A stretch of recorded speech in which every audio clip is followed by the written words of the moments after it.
Hello everyone, this is Dr. Ali, and we want to continue with our topic that we started last session for actually knapsack problem and how we can solve it with differential evolution optimization.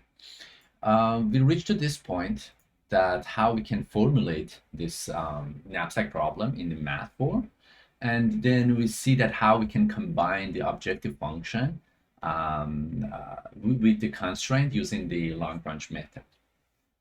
And then we explain this part. And now, in order to, so this is the object. This is the objective function that we got, right? So everything is an objective function. There is no constraint basically. This is all just one formula.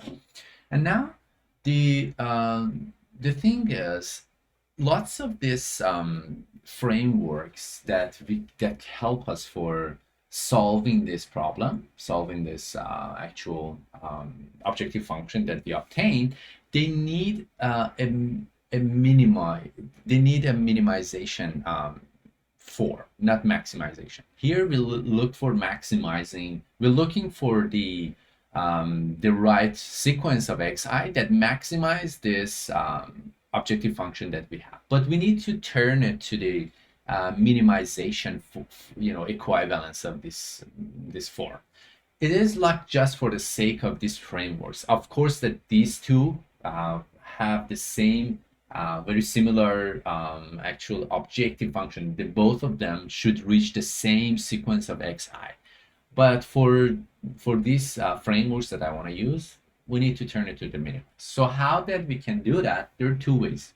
The first method is, if I want to maximize this, and if I multiply this objective function by -1, right? So I negate all of this objective function, and I say, instead of maximizing this term, minimize the negate of this term, right? So these are the two direction of the one objective function. So instead of maximizing this, minimize this number, because this number eventually will become something negative, and when you want to minimize it, it's same as you maximizing this term. And this is just the first method. The second method is, we formulate from the beginning differently this equation. So in the previous slide, the way that I combined these two, I added this plus minus alpha times the normalization form of this constraint.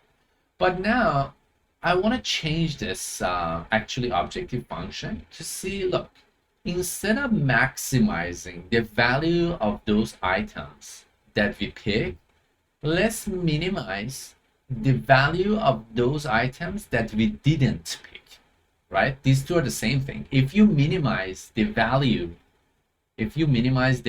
of the items you didn't pick, is the same as you say I maximize the value of those items that I picked.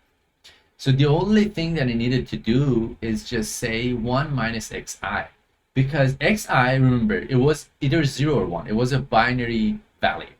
So if we pick an item, it means xi is 1. So 1 minus 1 is 0. So has not any effect in this formula. But if the value is 0, it means we didn't pick. So now it comes into this equation and we want to minimize it. And still we have that constraint that, okay, we still wanted that those items that we pick be still less than the weight of the knapsack, right? The maximum weight of the knapsack. Remember here, pay attention that here is xi, not 1 minus xi. This part is considering constraint based on those items that we pick, but this part is minimizing those items that we didn't pick. Now we want to combine these two, the objective function and the constraint. How we can do it? Again, we do this normalization here. This term is the same as what we have. But now that it is minimized, we need to add this part, this normalization part, times and coefficient alpha, and add it to this actual objective function. So, and remember why we put add the plus here, why, and then in the previous slide here we put minus, because look, this term the goal of this term is to penalize those scenarios or those combinations that are against this objective function. So if we want to minimize this, right, and there is a violation of this constraint, um, it means those items that we pick actually um, are above the capacity of the knapsack. So it means this term is not zero. It is like alpha times something, right? And then the way that we penalize this is increase its value.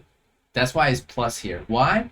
Because remember, we want to minimize it. So if you want to minimize this term and you add it with some extra term here, extra value here, it means that you actually working against this objective function because you add some value here. That's why we call this part penalty. We want to penalize if this constraint is not satisfied. So this is actually two ways that we can solve this. Either turn this maximization formula to its equivalent of this equation by just multiply -1 in this term and then solve this problem, or we just changed it the way that we formulated from beginning and we reached this point. We will solve both of these just in sake that just in case to show you that both should work. All right, so let's stop here, and in the next session I try to actually code what I explained here, and then we'll see how it works. And that's it for today. If you have any question, comment, please leave it down below, and otherwise see you next session. Have a great day.